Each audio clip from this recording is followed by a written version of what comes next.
during lecture 20 today, leading up to the quiz at the break, we're going to do some practice at first, okay? So practice with derivatives and antiderivatives. The quiz doesn't have any antiderivatives on it, but next week's exam could. But they do help you practice at derivatives. I'm going to also talk about what it takes to get better at math, give you some advice. I want to try to finish lecture 8 in about 20 minutes or so that we can have our main content after the quiz be lecture B, which will be then a longer, maybe 35 or 40 minutes or so. Okay? So, what does it take to get better at math? Okay? First of all, as a prerequisite, time management. Okay? Math takes a lot of time. There's just no way around it. Especially if you're making up for weaknesses in the past. Okay? Then you probably have to put in more time than other people. So that's the first thing, is time management. An analogy is with like sports or music. If you're going to get better at a musical instrument or at a sport or a new language, you have to put in the time. The same goes with math. There's just no way around it. You can't do math quickly and expect to do well or retain it long term. You've got to put in that time, which means you need time management. Many people phrase that in terms of balance, but I prefer to say seek priorities, seek prioritization. And if you prioritize things in your life, balance is going to come from that. Okay? So for Christians, priority number 1 is God. Priority number 2 is family. Priority number 3 is friends. Priority number 4 is all the things you need to do to become the kind of person that God wants you to, including school and maybe work situations. Okay? So keep things in priority. That does help you balance. Now, when you are in school like you are now, certainly doing homework has to take a higher priority as far as time goes than many other things. But as far as importance, it's still down there on the list. It is important though, okay? So don't ignore it. As far as math in particular, here's some practical things to do. Many people denigrate memorization, including me when I was your age. I'm like, oh, I don't want to memorize. But actually, memorizing is important. People denigrate it as rote, not higher order thinking skills. But that's phony. You're not going to be able to do higher order problem solving and thinking skills unless you have a base to work with. Some form of memorization is essential. Now, for some people, they don't actually have to sit there and use flashcards to help them memorize. Some people are able to pick things up and understand it, that they can either figure it out or remember it more quickly. But for some people, you've got to memorize. You might need to do flashcards. Do whatever you need to do that works for you. Some form of memory is essential. Otherwise, you're going to sit there and you have no idea what the problem's even about. You're working on a problem. Mimicry in practice, okay? Same comments as this bullet point. We do learn by mimicry, okay?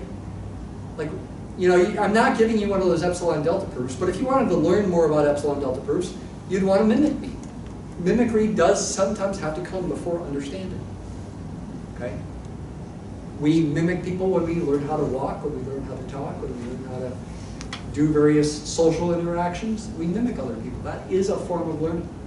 It's, again, not higher order learning, but it's kind of a prerequisite if you're going to get to those higher order problem solving and thinking skills. Besides learning facts, which is important, you do want to understand things. And again, understanding things does help you remember things better. Seek broad understanding from the reading of the lectures, as well as details. Especially with the lectures, though, you probably want to check the calculations afterwards. You don't have time, for the most part, to check every calculation in the lecture. It's just too overwhelming. I go on to start talking about something else. You don't have time to check it in class. So get a big picture, maybe write some things down, then check it after class. Take that time to check it after class. Don't just try to get your homework done as quick as possible and then just put it away. Take time to make sure you understand, okay? Even if you think you've got them all right. Take the time to go back and think about whether your answers make sense. Make sure you understand the process. Okay? Many people try to get their math homework done as quick as possible. And that hurts you long term. Okay? Because then you're not understanding things as well as you could. Don't be afraid to explore. ideas in math, whether on paper or on the computer. We'll do some mathematical exploration today. On scratch paper, don't be afraid to try calculations, even if you're not sure if it's going to work. Try something like that to try to make sense of it. And work at problem solving. There are various strategies. This is a link to a website with various strategies. Oh, I don't want to do this. Okay, let's just cancel that. It's a link to a website with various strategies. I don't know why that came up. Okay? Strategies in particular for math, problem solving in math. It also includes a bunch of problems that you can ignore those problems. Just focus on the strategies if you want to get better at the strategies. One big strategy is drawing a picture and trying to relate the picture to the word problem or to the formulas. Practice doesn't make perfect.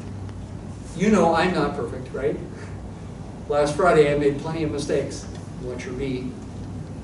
It makes better, okay? The gateway, we aren't actually seeking perfection because you can get one wrong.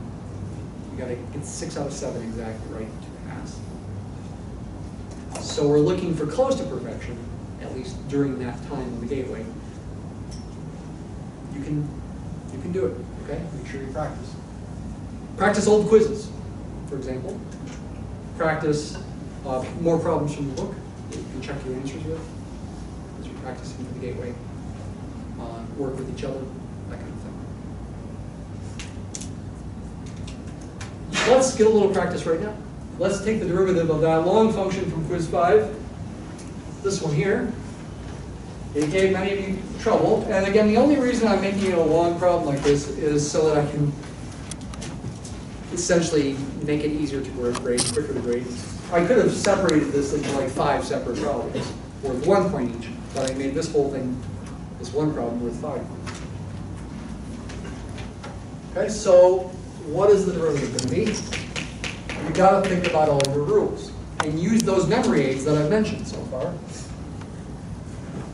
First of all, cosine of x squared. Recognize that that is a composition of 2 functions. The inner function that gets done first is x squared. The outer function is the cosine function. Then remember, the chain rule says take the derivative of the outer function. The derivative of cosine is negative sine. Plug in the inner function, x squared. Then multiply times the derivative of the inner function, 2x. That was one of the easier 1 or 2 parts, but many people still get this part wrong. Okay? The derivative of cosine is negative sine. That's the derivative of the outside function. Plug in the inside function. Multiply times the derivative of the inside function. The next term there is x plus ln of x. Come back on the screen here. At the most fundamental level, that's a product. X times natural log of x. We need the product rule. We do it the 3 blue 1 brown way. It's lefty right plus righty left. Left function, right function. Left d right, the derivative of natural log of x is 1 over x, plus right, natural log of x, d left, the derivative of x is 1. This here can be simplified to 1 if you want to, but you don't have to.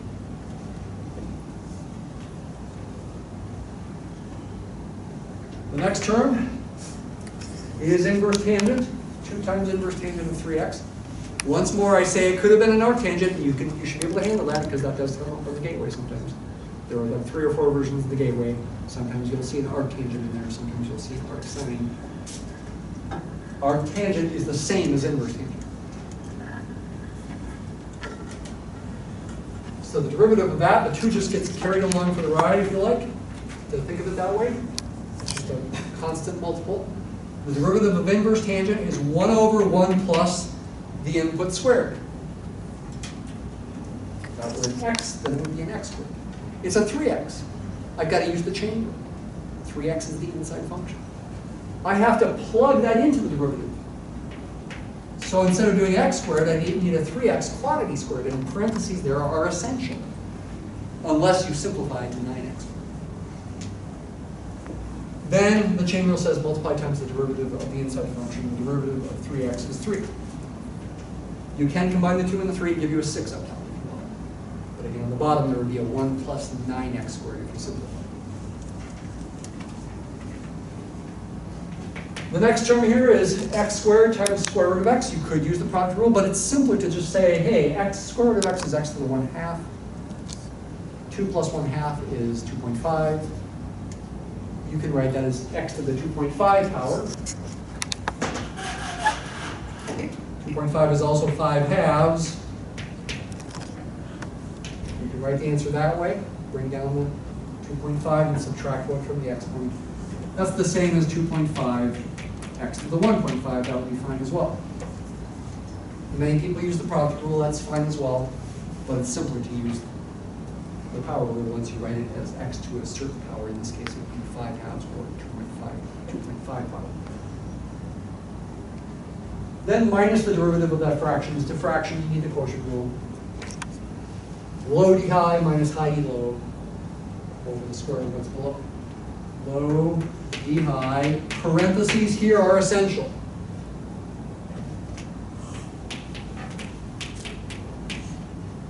Those parentheses have to be there.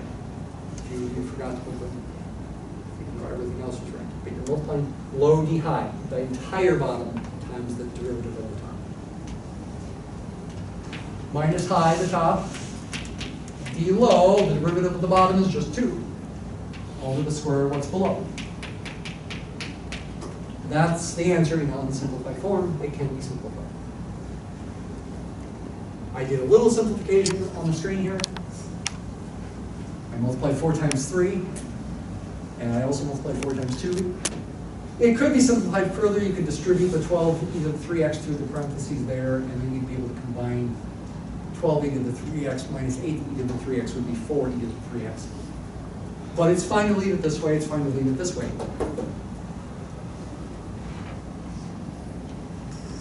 Okay.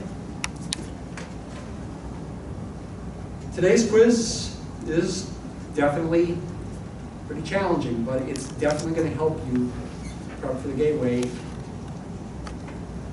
Remember other facts. Remember, for example, the derivative of tangent of x is secant squared x. That's another thing to make sure you remember. The derivative of inverse tangent or arctangent. I'll go ahead and write it as an arctangent this time. Well, I just used that, but I can rewrite it again. The derivative of arc sine should memorize as 1 over square root of 1 minus x squared.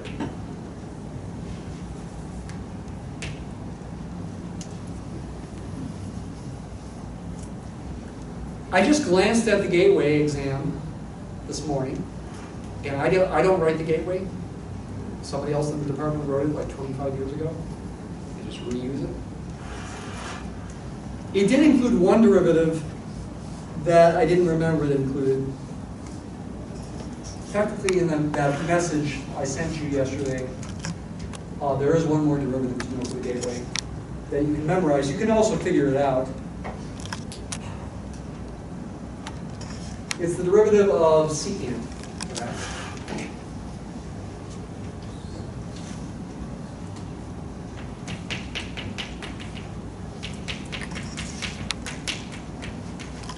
You could also figure it out if you also remember secant as 1 over cosine. Because you can use the quotient rule. Or you could also write this as cosine of x to the negative 1 power if you prefer. But do write it like that with the negative 1 up there instead of there if you write it this way. Because they would be different functions. You can combine the chain rule and the power rule in that case. Bring the negative 1 down. Subtract 1 from the exponent. Then multiply times the derivative of the inside function. The inside function being the cosine function. Its derivative is negative sine of x. Parentheses would be essential here, by the way. Multiply the whole thing.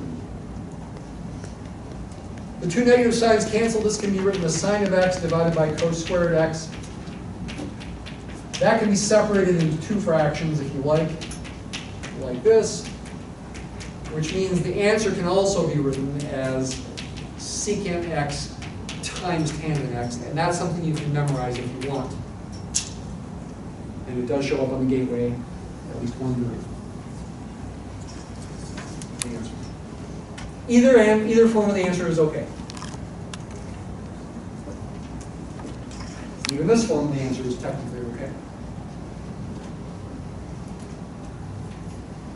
Question? The derivative of secant is 1 over cosine of x? No, secant of x itself equals 1 over cosine of x. Its derivative is over here. Oh. Yeah.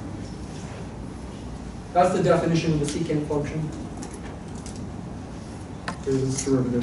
And to see it equals secant of x times tangent of x, I use the definition of secant of x and tangent of x again.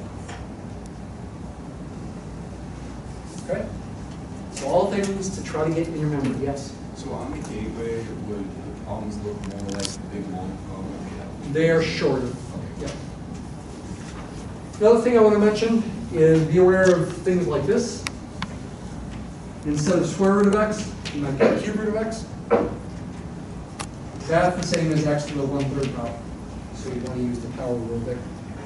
And the 4th root of x would be the same as x to the 1/4 power.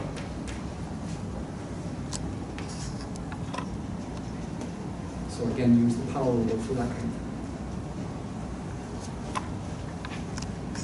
thing. Let's go over some antiderivatives. For about 5 minutes, then we'll take today's quiz. These are worth going over even now because, again, antiderivatives are just the reverse process of taking derivatives. So knowing these things helps you learn derivatives too.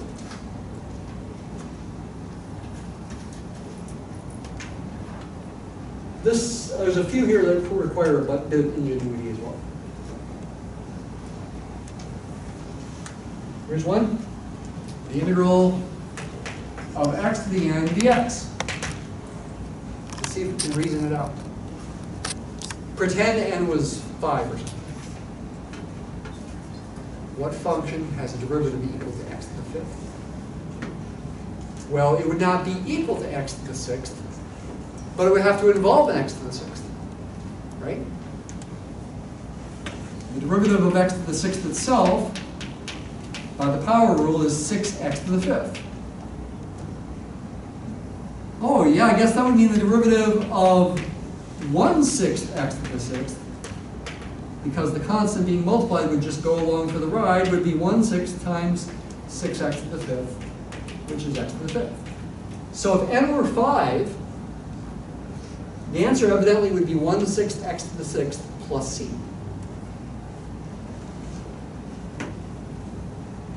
If n were 6, I think by analogy here, the answer would be 1/7 x to the 7th plus c.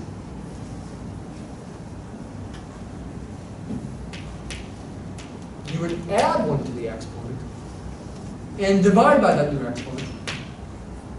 And then don't forget the plus c. And it's fine to write this also as 1 over n plus 1 times x to the n plus 1. Those mean the same thing.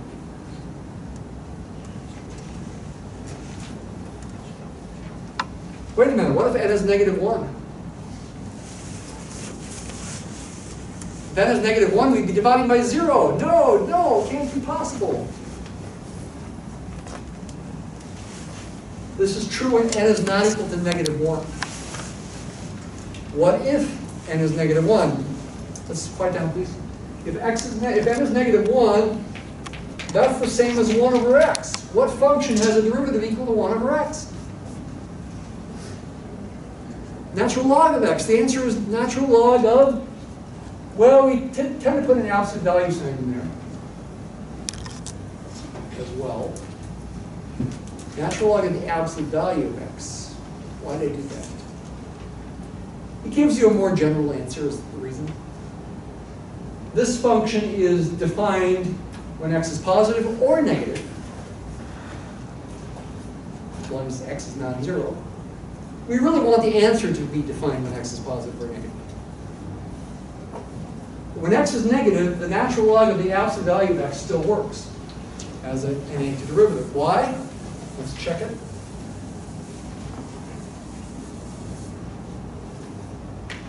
if x is negative, the absolute value of x is actually the opposite of x, which is positive when x is negative.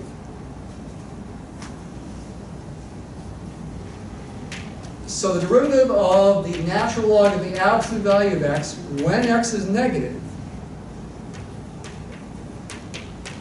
is the same as this when x is negative.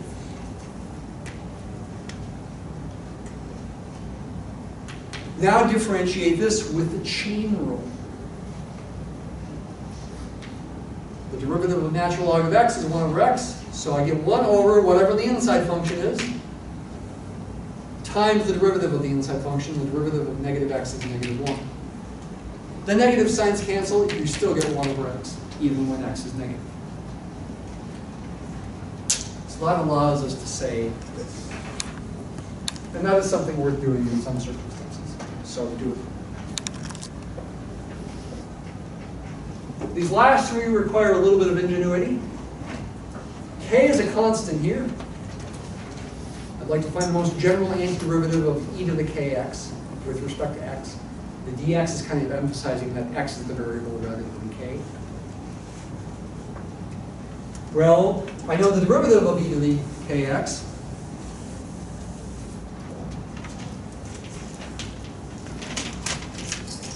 By the chain rule is e to the kx times k.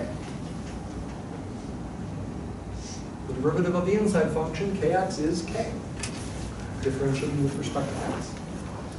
So, to modify this to get an antiderivative of e to the kx itself, I need an extra factor of 1 over k.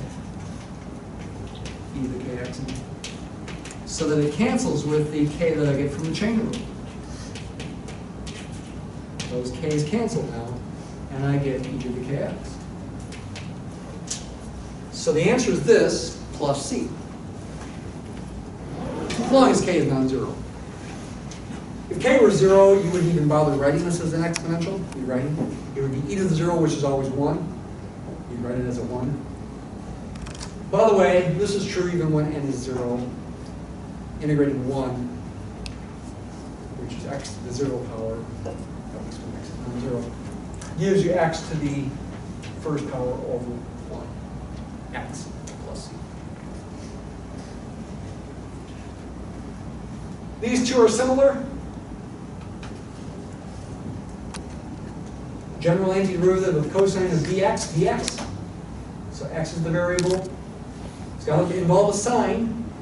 In fact, it's got to involve a sign of dx. This extra 1 over b in front is there so that when you differentiate this, the chain rule gives you an extra factor of b that can cancel with that b. It makes the b's go away outside the period function. Give you cosine of dx. For your antiderivative of sine of dx, you get a similar thing involving cosine, except with a negative sign. That's because the derivative of cosine of x is the negative sine of x, so the antiderivative of sine of x is the negative cosine of x. I mentioned that last week. And again, the 1 over b just compensates for the b and b. All right, let's stop that lecture and take the quiz.